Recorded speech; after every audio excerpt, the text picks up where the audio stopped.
Welcome, welcome, welcome. Welcome to the Mental Health Awareness Podcast from Jaws Coffee Chat with our illustrious leader, Jennifer A. Whitaker. Therefore, Jaws, J-A-W, Jennifer A. Whitaker, in case you didn't catch that. And our host today is C Snaps. And I'm your assistant here, my VA Admin Services. I'm Elizabeth Oberkirsch. We like to always give a special thanks and acknowledgement to some great people who are airing our pods on their platforms. Marcus Hart of Transform You Media, Zach Clayton of the PAC Channel, Jay Stoyan of the Disability Channel, and Lawrence Wingate of Wingate TV. We always appreciate and are thankful for their participation. So be sure to share, like, and subscribe to all our social media pages and groups and YouTube channels, wherever it is you happen to come across us. We'd greatly appreciate it. So with no further ado, let's pass it over to our host, C Snaps. Take it away. Welcome, everybody. So today we are going to be talking about bitterness and restoration. So to define bitterness, bitterness is anger and disappointment at being treated unfairly, kind of having resentment. And so before we go deep into the topic of bitterness, I just want everybody to know that I don't want to minimize your experience or your feelings or anything that you feel towards bitterness. Like if you're in that state, your feelings might be valid. Somebody could have done you wrong, or like you felt things were wrong in life, and you have it's okay to have those feelings. So now I want you to think about bitterness as a poison, because bitterness is something that poisons us. And so while other people have gone on with their life, they've left you with this poison that you've drank, and they've moved on. They're happy, they're excited, they're doing other things. They're not even worried about you, but you got this hurt in your heart that just won't go away. So you've drunk the poison, and so it's slowly killing you inside. And then another thing that I want you to think about is that, have you ever thought about looking after other people's well-being, the people in your communities who you communicate with the most, of helping them not to become bitter and helping them to become better? Because when one person becomes bitter, it creates a cycle of everyone becoming bitter. It plants a seed, and then like a weed, it spreads to other people. You've heard the saying that misery loves company. So when that seed is planted, it doesn't just affect that one person, it affects everybody around them, and then everybody around them will start feeding and eating off of that poison, and then they'll become bitter, and nobody will even understand why. So we are supposed to support each other so that we don't fall into bitterness.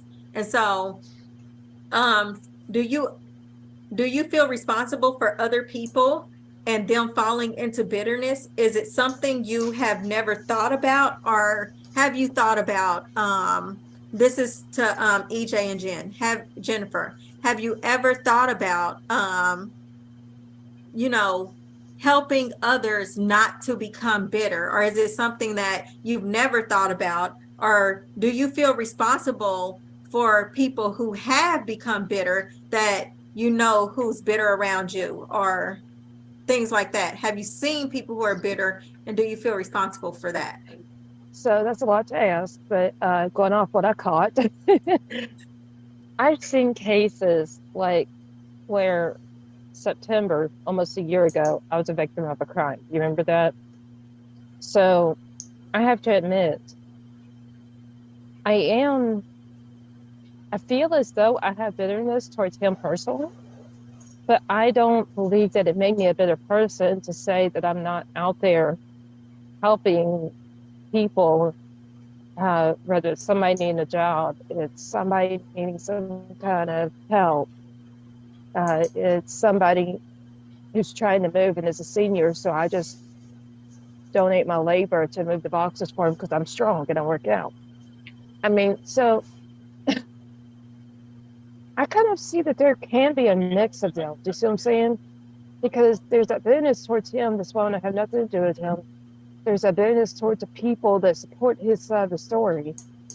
That's why I distance myself from them.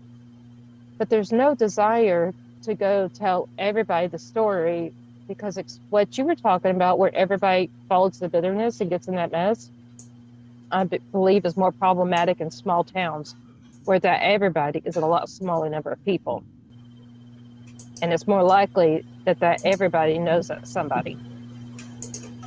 So, like in the small town where I live, I don't even mention it because we pretty much all know each other. Especially when you're someone, whether it's me, him, or another person that owns a business, everybody in that small town knows you, while those that don't work or retired or something like that, there's a lot of people that don't know them, even though it's a small town. So I think that varies even based off of the geographic area where someone's located, how big of a crowd they can swarm under and how contagious it is. Because in small towns, if one person hears it, they're going to tell everybody else. In the big city, everybody's too busy with whatever's going on, work, getting their kids to daycare, from daycare, doing the chores, going out to eat, and all these other things we have that we can do in the city that they usually don't have in small towns.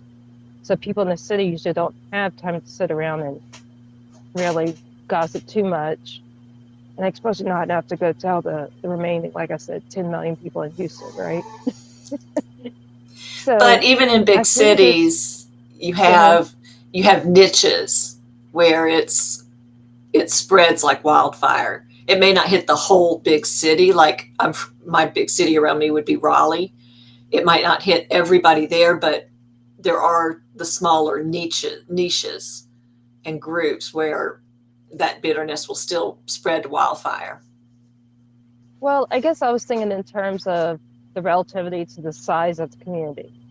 Like the example of, we're sure this is a small town, with maybe 200 or 300 people, it'd be quicker to swarm the whole city or town compared to Houston that's big. So, True. and then I was talking about the culture. So in the city where it's larger populations, usually there's a lot more people with a lot more stuff on hand, a lot more to-do lists. So they don't have time for it, versus in small towns where there's maybe only one eatery. Everybody knows each other and there's not much time. There's things to do with their time, so they have more time to linger and gossip. But that's not 100% black and white picture. But either way, that when you're in a community that's smaller, it's easier to form the whole community than when it's large and busy. The point is, it's a mix. Yeah. And my experience is a mix because of what happened almost a year ago to me. And I have that bitterness towards him and anybody who supports him. But I don't have a bitterness towards the general public. Like if I meet somebody new, then I think off of what I interacted with the first time. Like EJ, remember the first time I met you? Right. And we got really talking. We struggled to find some business connection there, but we really got talking. Remember that? Right. Yeah. So just because I didn't know you, I didn't say, oh, she must be on this other guy's side. Right. I just went with a positive, welcoming, maybe a little bit of energy and other vibes in the air, right? Right. So that's why I say I'm bitter towards him, but I don't think I'm a bitter person. For me, I find a hard balance between bitterness and anger, but there is a difference. I have an incident in my past that for a long time I was very bitter. I wasn't so much angry. I should have been, but I was bitter. But once I managed to allow myself to forgive, the bitterness went away. But it also helped that I had moved on in my life and other things filled that void where the bitterness could have stayed, if that makes sense, without going into any specifics about what happened. No, I Yeah, I was totally going to get say, that. I agree with the moving on, but I have to admit, with mine, one of them being in May and one of mine being almost a year ago in September, that mine kind of like re-sparks, because it seems every 6 months I'm a victim of another crime. That's just been my whole life. And, they say that those who are disabled, whether it's mental illnesses, neurological, medical, heart, any kind of disabled, even unable to walk, we tend to be the targets more than any other group, because we are considered a minority in that sense. Or Because most considered people are able weak. to work jobs. Or you're considered weak. Exactly. That's the attitude. That's the Mhm. perception of the general public on us. That's why one of the reasons we're more vulnerable, because I also think it's easier to get away. Say with my therapist who has MS, and so she can't even walk. Right. Somebody raped her. I don't know who. I don't know when. I don't know the details. But she can't walk, so she had no way to get away from it. Yeah. And so she was saying she knew that was one reason she was the one that the criminal picked. Mm-hmm. But because of that, it's not unusual for people who have mental illnesses or who don't yet and later end up with them for it to somehow be related to a bitter situation, crime or not, but still that we go through those more, and they play a like a snowball building up with whatever emotional issues we already have. And so we have to try to break that snowball to go the other way and get smaller. Right. And that's where I see it impacts this community more than just the everyday people. Because like with me, this guy was able to get away because I don't drive. Okay. And Yep. so he offered me a ride, and in that ride is where it went south. So you see what I'm saying? Yep. We're more vulnerable. Oh yeah, So anyways, definitely. that to say is it's not just our emotional well-being. That's why we're more likely to choose bitter, because of whatever mental health condition that's got anger involved, or like bipolar that's got mania and rage involved, or whatever condition.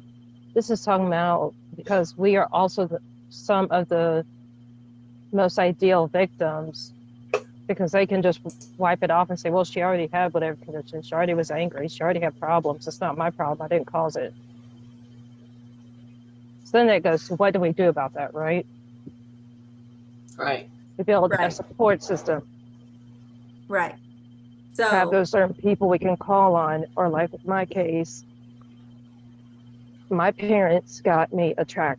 When this happened a year ago, they got this thing that I keep in my pocket, and no matter what happened to me, they knew every moment wherever I went. I mean, y'all girls know that I roam throughout the city of Katy all day long, so you never even know where I am when we do the show, right? So that I roam between the library, the coffee shop, all these places, the gym, getting massages, I'm just whatever, right? Right. So I'm busy, but my parents are like, go wherever you want, just keep this device in your pocket at all times.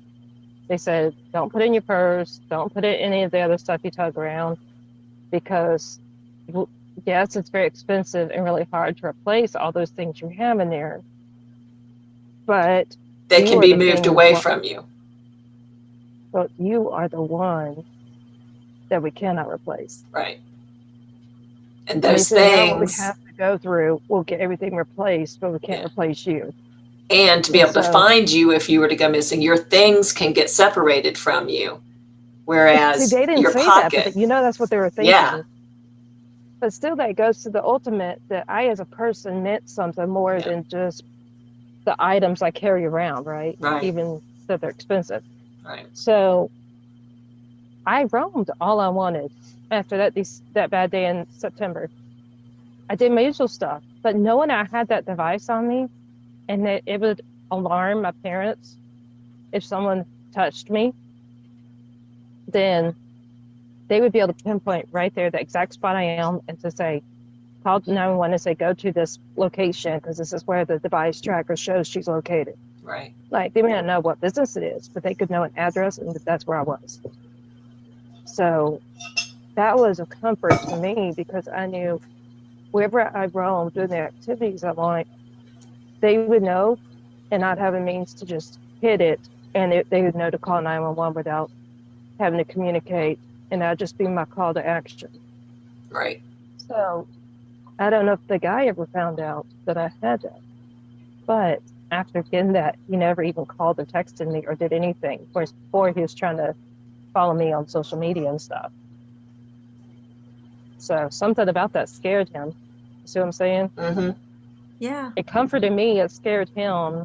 But through that, I eventually got comfortable in myself of my own value and self-esteem through not being hurt again. Does that make sense? Like there was a mental health benefit. There wasn't just the physical safety. Right. Yeah. So I get that. And I know for myself, I jump in and out of bitterness. Like one day I can be totally happy and not even thinking about the past and things that's happened to me. And then other days, and it'll just trigger and something to trigger in me, and I'll go, oh, well, this happened and that happened. And, I'll just turn really, really bitter and angry and all those negative feelings inside. But I don't know if you all know the Bible story of Ruth and Naomi, but in her story, Naomi actually called herself bitter. She classified herself as bitter, and she made that her I gave herself. And how often do we just label ourselves with these certain different type of labels? And it's crazy when we're labeling ourselves as bitter or angry and all of this other stuff, and other people don't even see that you're bitter or don't even see that you're angry, and all they see is maybe a comfortable or happy you. And what's interesting based off what you're saying is the story of Ruth and her giving herself a label. I mean, so everybody listening knows that, a lot of people know me. And a lot of people, whether they like to see this podcast, they like to read my books, they like to watch the movies I write, whatever, that there's a lot of people that would say I have value. But personally, I have struggled for decades believing that I bring no value into this world. And believing that nobody would care if something ever happened to me. I mean, is that hard to believe? I mean, we think like, I don't know, say it was Meredith Andrews or somebody else is a big figure with all the millions. We would think, no, she can never think that. She has all the money in the world and all the fans in the world. But in my shoes, I see that we can have the perception and the label that, yes, we may be an icon, but we are still nobody in our mind. So it goes to talk about the false label that's we label ourselves what the world around us would not. And in my case, it had to do with the lack of value. Right. And I mean, I'm sorry that you experienced that, because I know that I think we've talked about that before, but it's like we do tend to put labels on ourselves that nobody's even thinking about. Like it's like when you have a bad day and everybody around you thinks that you're having a good day, but then the second your attitude turns or comes out there and like, oh no, she's having a bad day, and it changes the whole atmosphere around what you're going through. And that's kind of what bitterness does. Everybody's having a good old day and everything's going well, and nobody thinks that like you're struggling with something on the inside, And all it takes is that one little incident that flicks that switch for you to where you can't put up that wall anymore. Yeah. Well, and that flicking of a switch happened to me this morning. I remember this when you said that, EJ. So Miyako, you may remember about the guy I was dating a year ago. Like Right. in March of a year ago, I moved out of an office he gave me for free. Remember that? Okay. So you know how our relationship went different ways. He wasn't the right one. Different things in business happened, so we just went different ways. I woke up having a great time this morning. I don't know why. I just woke up in a good mood. Feeling, I mean, I guess it was because I slept in later, so I felt more rested. But I was ready to tackle the day and not struggle with fatigue like usual. And the next thing I know, the first text, my phone alerts me. Kim, where are you? I miss you. Oh no. And I just felt like so much weight went on my shoulders and like weighed down. Yep. So from like being light, happy, relieved, rested, oh, Not again. No. right? I mean, but that wasn't really bitterness, but it was a negative experience from something so simple as a text Mm-hmm. because of what could have been bitterness that was in my association with him, the attitude, the experience. You see what Instead I'm of saying? being able to take it as a compliment that he missed you, it was more of a burden because of how things ended. Well, and how things were, like him having me work for him but not paying me for it, Yeah. failing to pay me, and then try to convince me to come back work for him another time, promising that he'll pay me what he owes me if I come back. But then again, the second time he didn't pay me. So, yep. So that's taking advantage. That's not just a relationship and legality involved. Mm-hmm. See what I'm doing? Yep. So his simple text just weighed me down. Right. Could be bitterness, but you know, what if it's bitterness and we perceive it in different ways? Bitter attitude or a bitter perception in my memory. There was an association with him, but I didn't actually have the bitter mood. Right. Yeah. And so I guess for me, that kind of leads to my next question, which is, have you ever felt like you needed to get out because, bitterness was eating at your soul, or it might not have even been bitterness. It was just like negativity.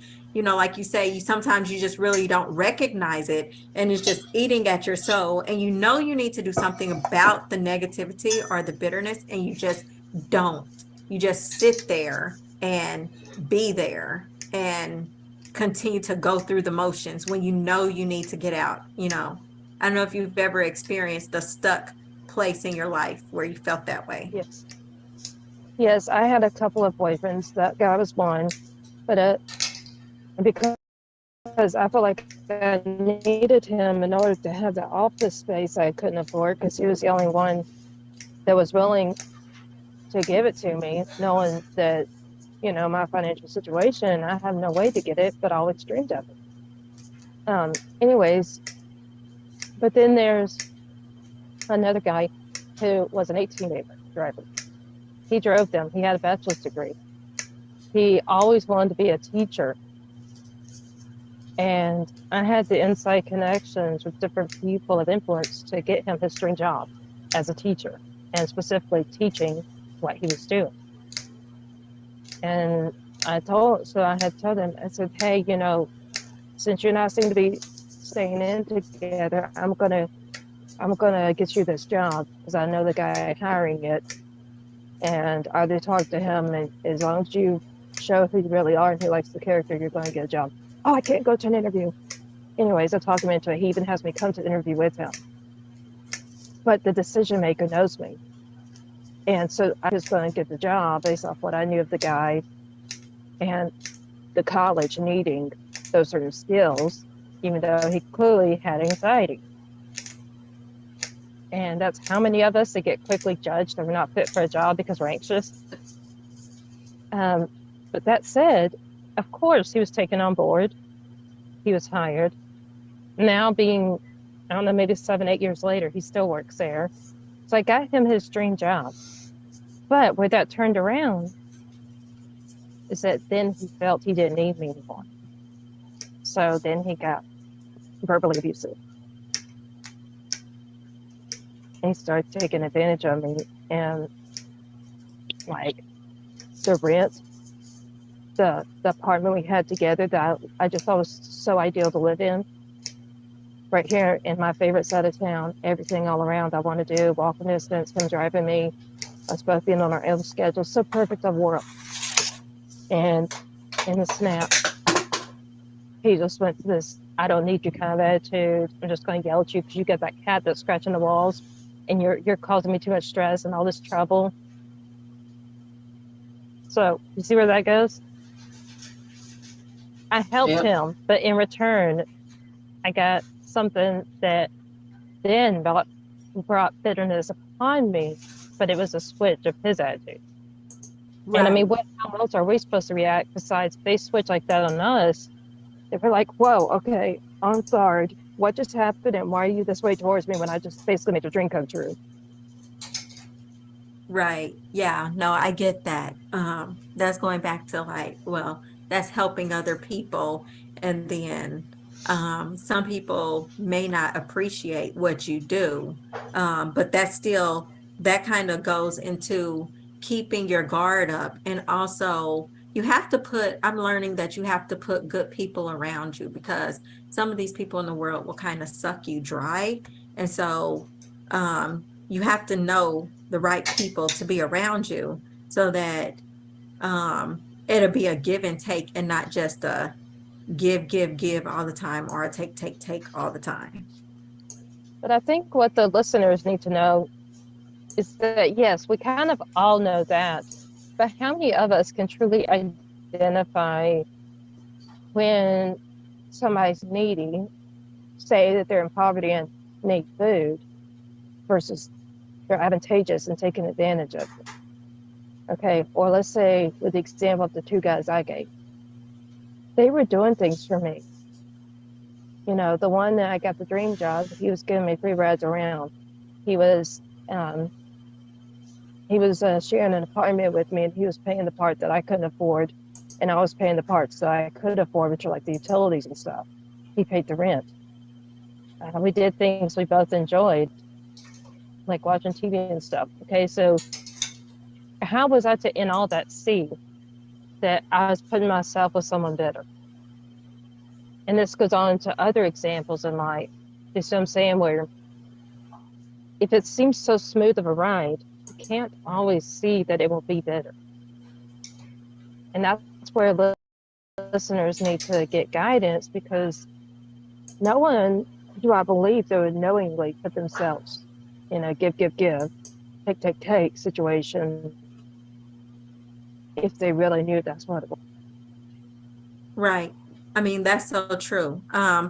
Unfortunately, you really can't identify how to what a person is going to be like, but you can make the decision once you figure out who they are. And then that kind of goes into the going deeper into like getting a higher power, whoever you want your higher power to be. I don't pick or choose what your higher power would be, but just going to your higher power. And I was going to go a little deeper into that and when we seek start that higher power for guidance, guidance onto somebody, and for them to give you clarity of that somebody. Are they a giver? Are they a taker? Or are they fit for you? Right. So like if we define restoration, and restoration is going to play a big part into how we recover from this bitterness and the hurt that we feel inside, from whether it was caused by something traumatic happening to us, or we've had a loss, or it's been through grief, or even anger.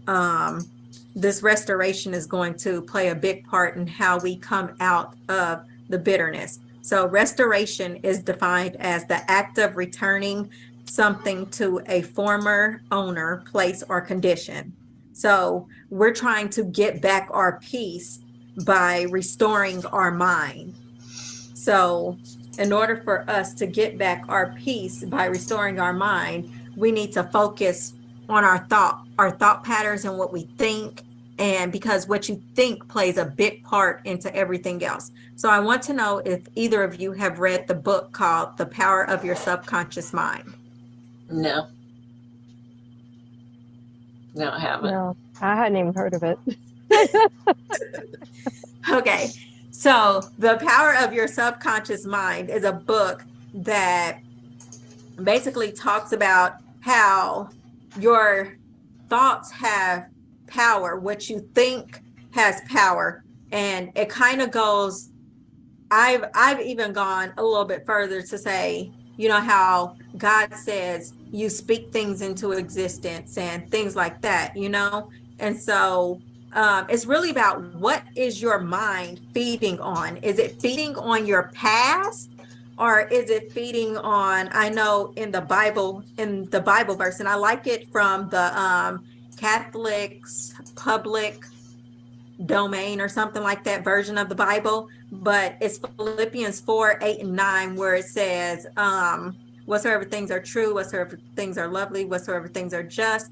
And it's funny that most translations will say think on these things, but in the Catholic version, it says meditate on these things. Are you meditating on the good? Are you meditating on what's good in your life and what's just in your life and what's right in your life? Because if you're thinking about all the good things in your life and what's going right in your life and being grateful for that, then you have a hard time thinking about what's negative in your life, what's wrong in your life, the past that happened, the bitterness that's going on in your life.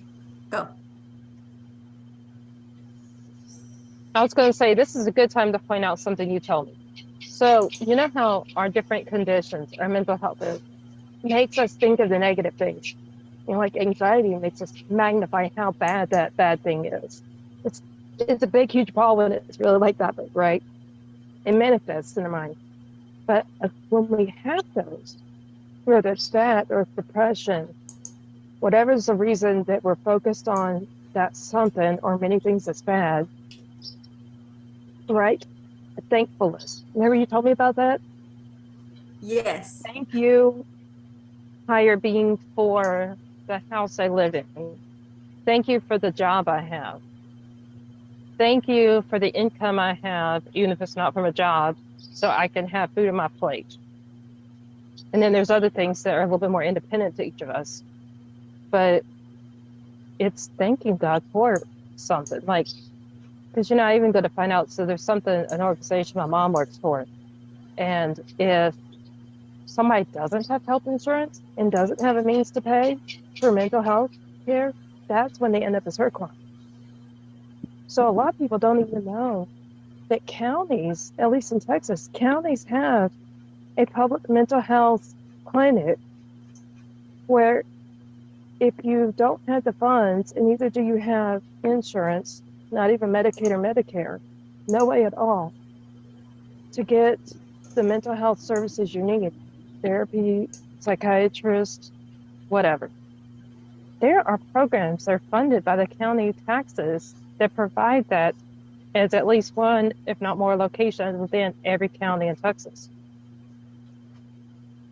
So one of those in Harris County is where my mom works. Another in Fort Bend County, Texas, is where I'm working with. I'm not getting services from them. I'm actually one of their educators, and I'm helping educate people. And they even have a coffee shop that they invited me to meet my clients in. And that's one of the ways they bring money in, for the purpose of paying those professionals to help the ones that can't get care, right? So there's everything from to show them what you're thankful for, to even if it's something as basic as that, but it's not your ideal, but that you actually have something unique. So true. I like that. That's actually good information. Keep that on your, you know, I didn't know that some kept places where, you know, if you can't afford it, you can still go into a mental place and get help. So Always call and Have I ask. told You you? never know. Have I ever told you that my mom works for this place called the Harris Center? No. Okay, well, that's the mental health clinic. This part of Harris County. That's why it's called the Harris Center. And Texana is the one that's for Fort Bend County. So the Harris Center also has the medical facility for medical care, not just the Harris Center that's the mental health department. They even have a youth department, or what's the P word? What's that word for me and kids? But pediatric. They have a pediatric one. And the same is true of Texana, that's the Fort Bend County. I mean, whatever it is, there's one of those to every county, at least in Texas. I don't know about outside of Texas, but that's how they make it where there's no excuse for not being able to get the medication or whatever you need to function in society, to make it available so we don't have to resort to doing a crime to get in jail to get medication and a meal every day. You know, we can actually stay free people. And those programs, whether someone's working with a clinic, the Harris Center, or they're working with Texana, whichever one in their county, if they tell this somebody they don't have a place to live, the program will get them into the Section 8 under the homeless part, which means they'll get housing before you or me see SNAP, because we at least have temporary housing. We at least have something for now. But they will get put into some kind of housing immediately under Section 8. Okay. And if they can work, they will get the housing program for a year. They'll give them time to get into some kind of educational plan, like college degree or something. Or if it's a 4-year degree, then they can have that Section 8 renewed enough to get through that program to then be allowed some time to get a job.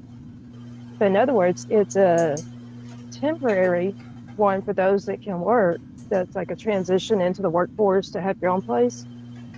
But then for those who cannot work, it can be a long-term livelihood, like what I'm trying to get into, that would provide me with long-term livelihood because I'm disabled and unable to work full-time. So I could have one, just mine's not considered urgent like that person who's homeless.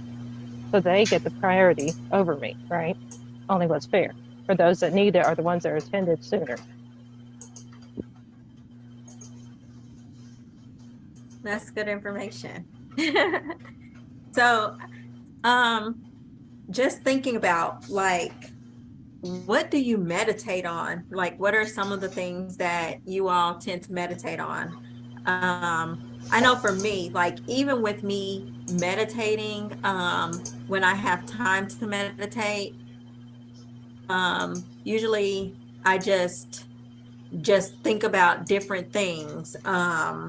You know, I don't really think I sit down and meditate now that I think about it. I've tried visualization and things like that every once in a while. Sit down and like take I'm just gonna stare at a wall. No, I'm kidding. But I do try to post up posters around, my house to encourage not only me, but the people who come in and out of my house. They see these posters too. So it not only uplifts me, but it encourages them as well. So I'm going to try I guess that's going to be my challenge this week, to try to take like 5 or 10 minutes a day.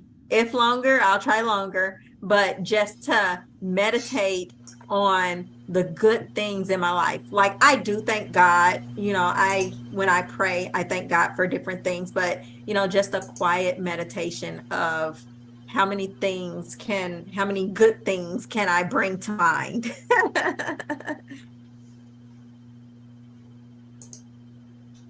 Sorry. So If not bring to mind, you can note them, maybe even make pictures or messages of your own, like those posters behind you, but they're your own creation with writing something and maybe drawing something around it. like the one that looks like a cloud, but then it's like a black cloud with white background and then a white writing. Yeah.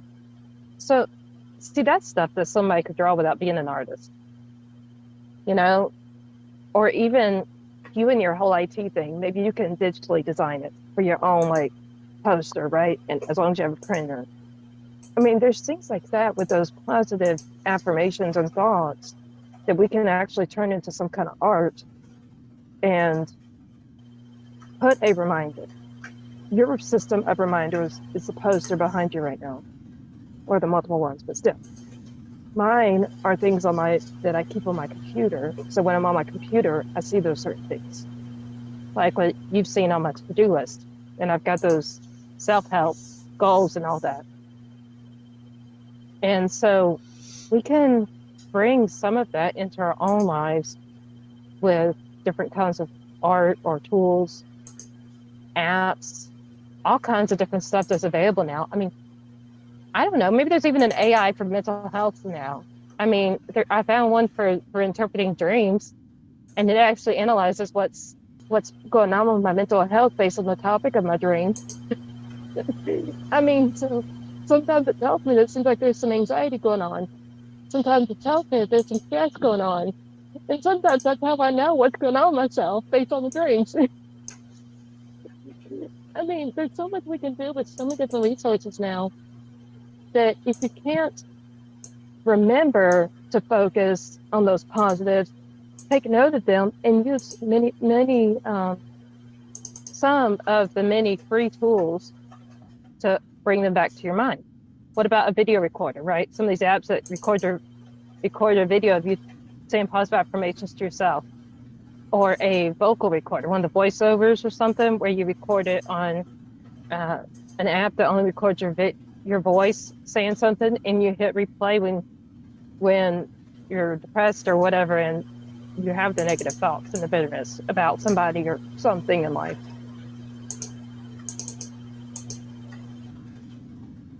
Yeah, I like that. That's so true. I did not know that there was an AI for interpreting dreams. Oh, that's so interesting. Okay. So, going back to Ruth actually talked her way into a blessing. Like, many people don't realize that she didn't wallow in self-pity and sadness and hurt.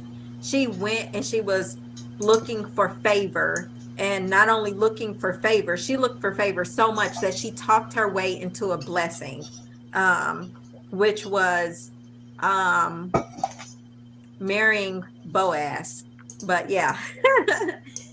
And so when she by talking herself into a blessing, we can talk ourselves into good things. And if you haven't read The Power of Your Subconscious Mind, I encourage you to read it, because it talks about how it tricked people into just believing that they were healed, and then they miraculously became healed, and just random things of how tricking the mind with positive things actually makes it better and makes it happen. I know the pastor that I sit under, he kind of says that if you're not doing it, start doing it. Especially if you don't feel like it, because your body, your mind will catch up with your body, or you know what I'm saying? Because if you're thinking that I can't do it, but you go and do it anyways, then it'll start triggering something that, oh, I can do this and I can get better at this, and it'll just start a ripple effect. But add to that, if you don't feel like doing it, it probably also means it's because you haven't done that something enough. It's something like exercise, socializing, getting out of your house, being active in the community, whether it's a coffee chat, it's, a group that you go bowling with. But usually, whatever that is that you don't feel like doing, what your body is telling you is you really need it. I mean, think, Mayaka, when you've had those times that you didn't even want to get out of bed, and your sister would tell you just to go sit on the front porch and you'd say you felt a little bit better. And then I would tell you something that was another challenge, a next grade up from just sitting there, to say writing your book or something. That as you got more into that something that you didn't feel up to, then you started to feel up to it, right? So sometimes coping with the not feeling like doing something is by forcing yourself to do it, or something that's a grade lower. Like when you had that where you spent so many days in bed, sitting in a chair was a step before, say, before you would actually go on a walk around your yard or something, right? So sitting outside was a step before that. The ideal that you didn't feel like doing was actually walking, but you still took an initiative to not just simply stay in bed. And sometimes that involves, well, your sister was the one that planned it out in your case, and then later me. It involves you as whoever that's struggling, telling your support system, your family, your friends, people you know from church, people you know from whatever religious gathering or the community. Tell them that you don't feel like doing whatever, that's your normal daily routine. Even if it's taking showers, cleaning the dishes. That usually means something's going on that's more than just bitterness, or there's something underlying the bitterness, like mania or fight mode with my PTSD or stuff like that. That's why we need other people to know, and especially when they can come in and pick us up and say, hey, you don't feel like going here, but I'll get you here. And then you can run the rest of the way. They got us halfway because we couldn't go all the way. So then together with their help, we were able to go all the way. Nice. So true. Okay. So getting close to time. So right now, if you are in bitterness or you feel like you're in that pit, rise up and fix your eyes on good things. So try to fix your eyes on the good things. So to wrap up bitterness and restoration, we are not always in a place to do things on our own, but with others' help, we can get there. So we who are happy and not going through any trials should help uplift and encourage the others in our community.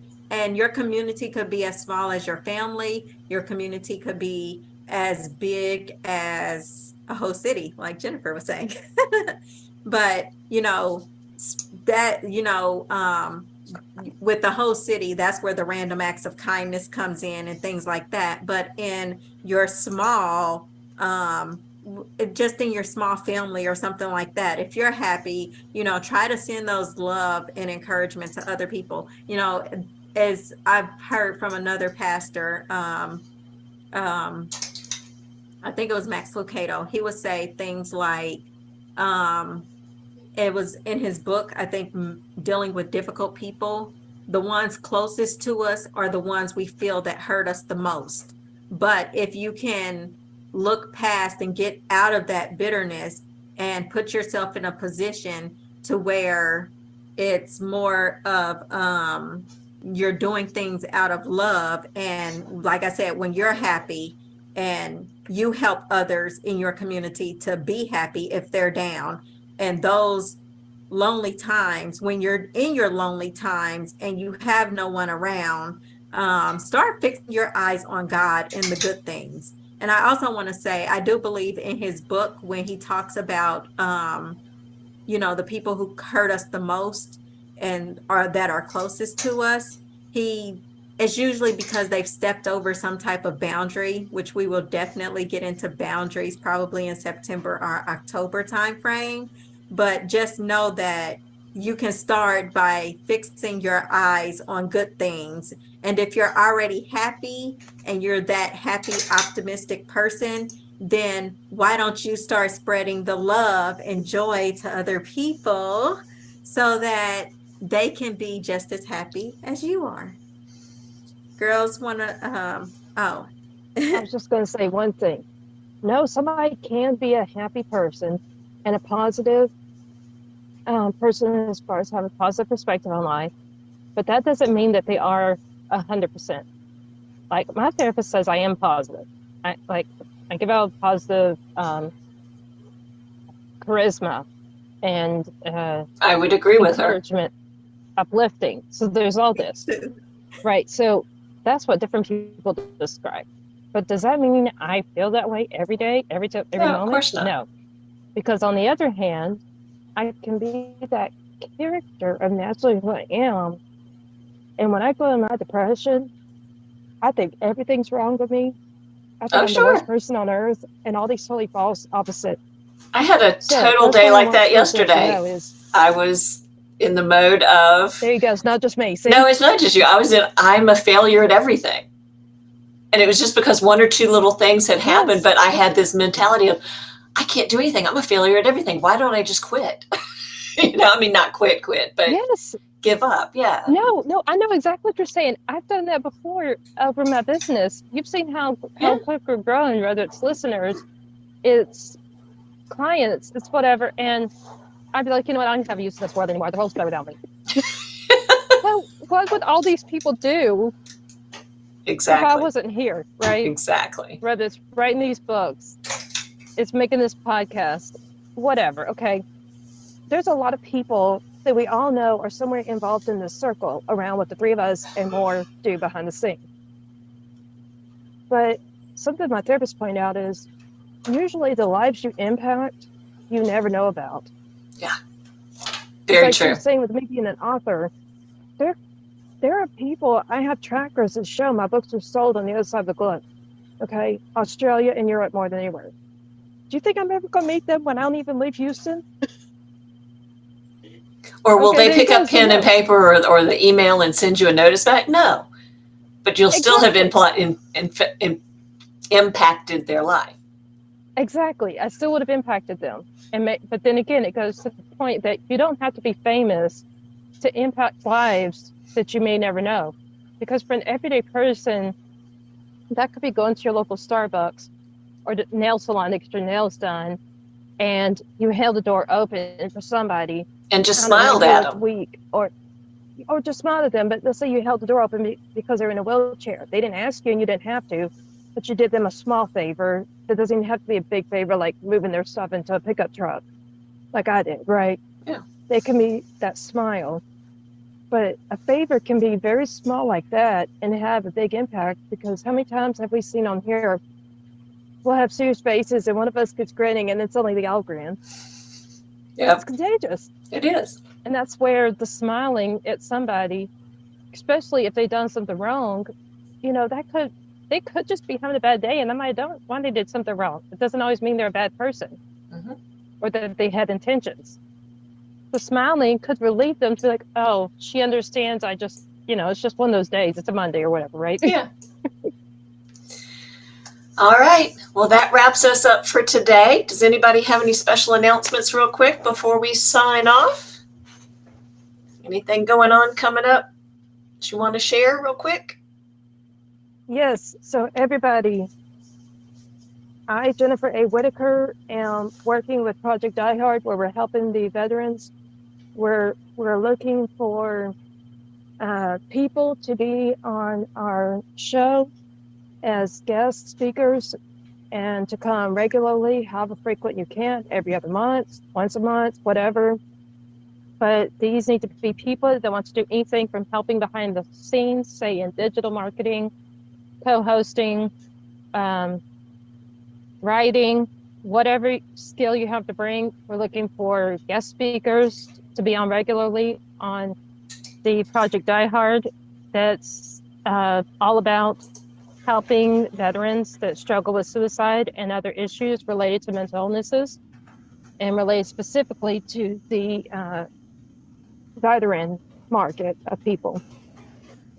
So whether you want to be part of the team or you want to let people know about a product, service, or something else you offer to veterans, please email Monday at projectdiehard.org. That's MONDAY at projectdiehard.org. And once you have emailed there, please be sure to schedule with Kurt Rostov at calendly.com/special K mentor. calendly.com/special K, just the letter, mentor. So also, if you want to learn more about what we do, please be sure to go to jensbooksandmore.com, JENNS books, ANDMORE.com. We are also looking to fill multiple positions. So if you're interested in playing part on our team, we are asking you to email Jaws Coffee Chat at Gmail, JAWS Coffee Chat at gmail.com. And those positions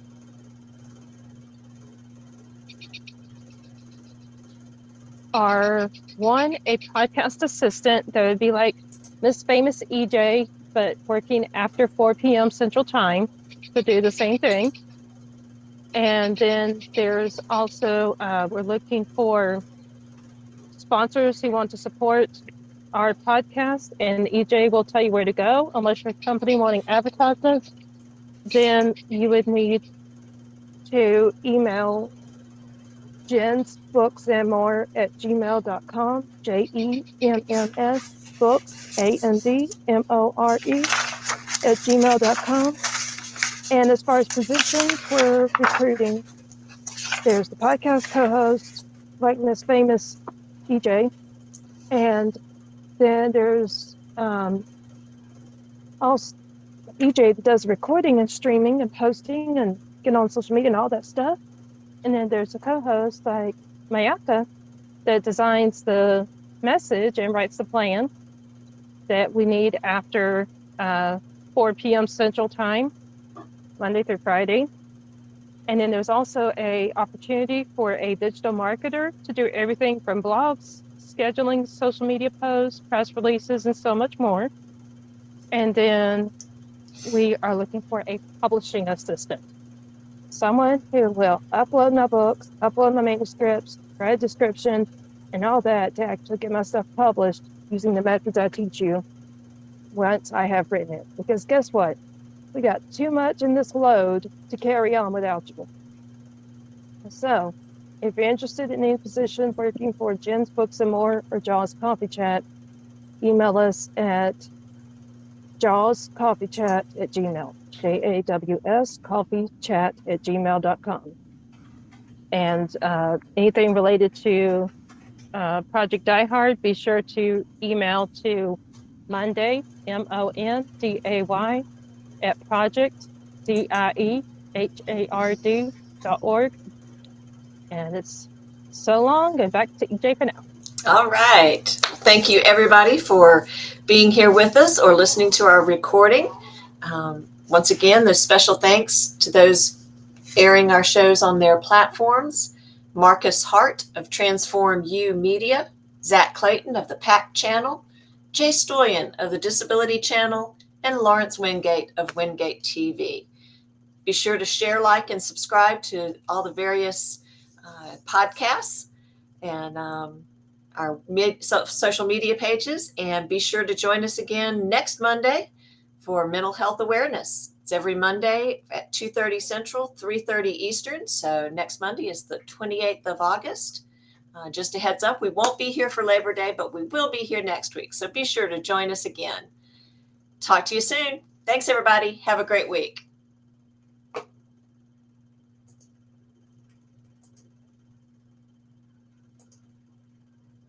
Recording stopped.